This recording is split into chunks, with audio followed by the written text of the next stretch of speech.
اب بولنا ہوگا، عقل کا تالا کھولنا ہوگا۔ السلام علیکم، میں ہوں اقرا مغل۔ آج کے ولاگ کا باقاعدہ آغاز کرتے ہیں۔ 90 روز میں انتخابات ہونے تھے، یہ 2، 3، 4، 7 اور 9 کیا ہے؟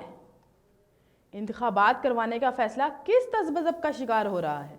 حکومت کی جانب سے انتخابات نہ کروانے اور اپوزیشن کی جانب سے انتخابات کروانے کی جنگ جاری۔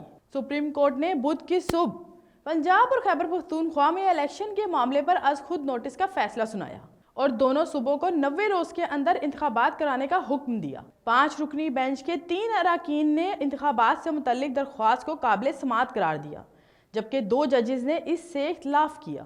حکومت اس وقت اس فیصلے کی تشریح اپنے حق میں کر رہی ہے، جبکہ اپوزیشن اور ماہرین کی رائے تو کچھ اور ہی ہے۔ حکومتی موقف کیا ہے؟ اس فیصلے پر ابتدائی رد عمل دیتے ہوئے وزیر قانون اعظم نذیر تارڑ نے کہا کہ ان کے خیال میں یہ پٹیشن 3-2 کی اکثریت سے منظور نہیں بلکہ 4-3 کی اکثریت سے مسترد ہوئی ہے۔ وزیر قانون کے مطابق مجموعی طور پر 7 ججز نے اس مقدمے میں فیصلے سنائے ہیں، جن میں سے 4 نے ان کی درخواستوں کو ناقابل سماعت جبکہ 3 نے قابل سماعت قرار دیا۔ اپنی رائے پیش کرنے کے کچھ دیر بعد ہی اعظم نذیر ایک بار پھر کیمروں کے سامنے نمودار ہوئے۔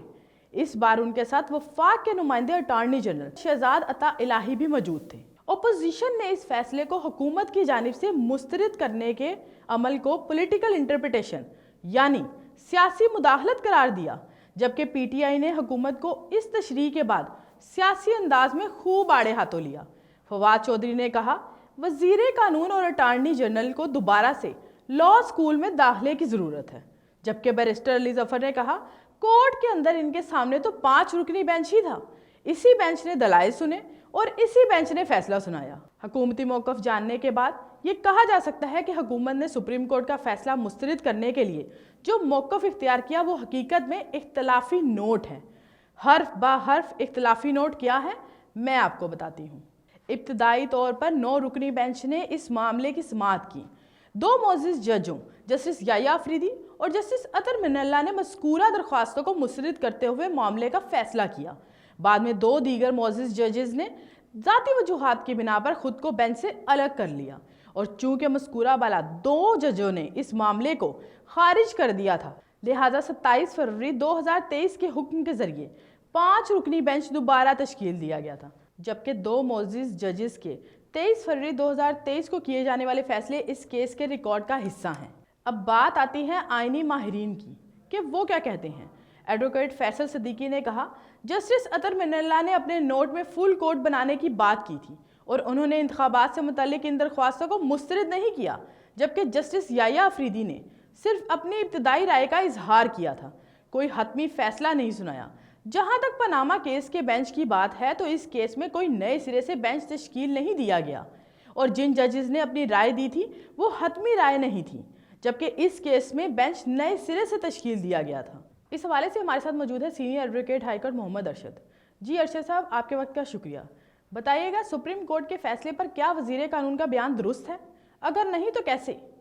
وزیر قانون صاحب کا بیان سپریم کورٹ آف پاکستان کے فیصلے کے بارے میں درست نہیں ہے۔ یہ فیصلہ 3-2 کی اکثریت سے کیا گیا ہے، نہ کہ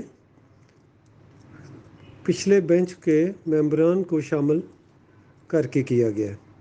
صرف اور صرف جو 2 آنریبل ججز جنہوں نے اس سے اختلاف کیا ہے، انہوں نے صرف پرانے بینچ میں جو فیصلے تھے ان میں 2 آنریبل ججز کے فیصلے کو صرف ریفر کیا ہے کہ ان کی اوپینین بھی یہی تھی۔ اس کا یہ مطلب نہیں ہے کہ یہ بینچ اب 5 کی بجائے 9 ججز کا ہو گیا ہے، ایسا قطعاً نہیں ہے۔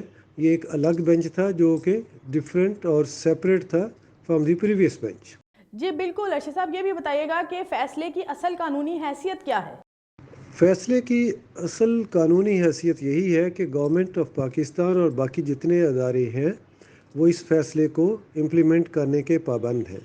اس کے مطابق نئے الیکشن پنجاب اور کے پی کے میں 90 دن کے اندر اندر کروانے ضروری ہیں، لیکن زمینی حقائق کو مد نظر رکھتے ہوئے honourable supreme court of Pakistan نے صرف اتنا لیٹیٹیوڈ ان کو دیا ہے کہ اگر کسی وجہ سے تھوڑی سی ڈیلے کرنی اس میں ہو جائے، جو کہ 90 دن کے اندر اگر پاسبل انتخابات نہ ہوں تو چند دنوں کی اپریلی امپلائڈلی چند دنوں کی جو ڈیلے ہے وہ تو قابل قبول ہوگی۔ منیمم ڈیویشن کا لفظ استعمال کیے گئے ہیں، تو اس سے زیادہ نہیں ہو سکتا۔ اگر اس سے زیادہ کریں گے تو یہ آنریبل کورٹ کے فیصلے کی خلاف ورزی ہوگی، جس پہ آرٹیکل 204 کنٹیمپٹ آف کورٹ کا لگ سکتا ہے، جس کے سنگین نتائج ہوتے ہیں۔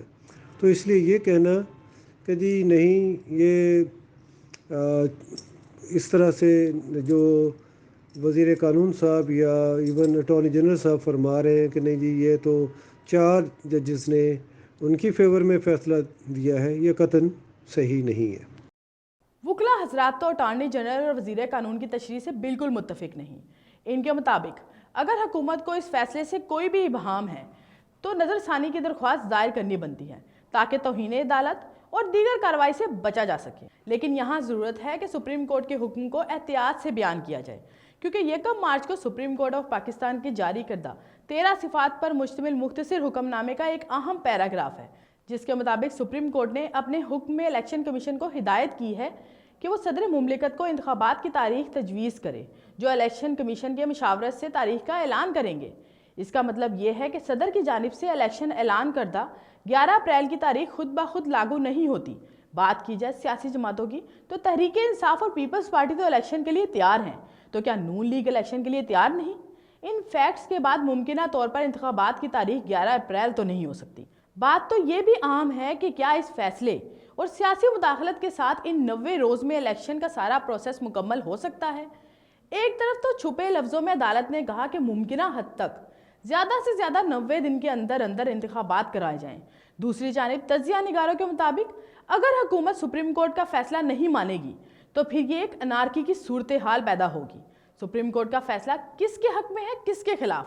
90 روز میں الیکشن ہوں گے یا نہیں؟ سوالیہ نشان۔ اس کے ساتھ ساتھ آج کے ولاگ کا اختتام کرتے ہیں۔ اکرام مغل کو اجازت دیجیے۔ اللہ نگہبان۔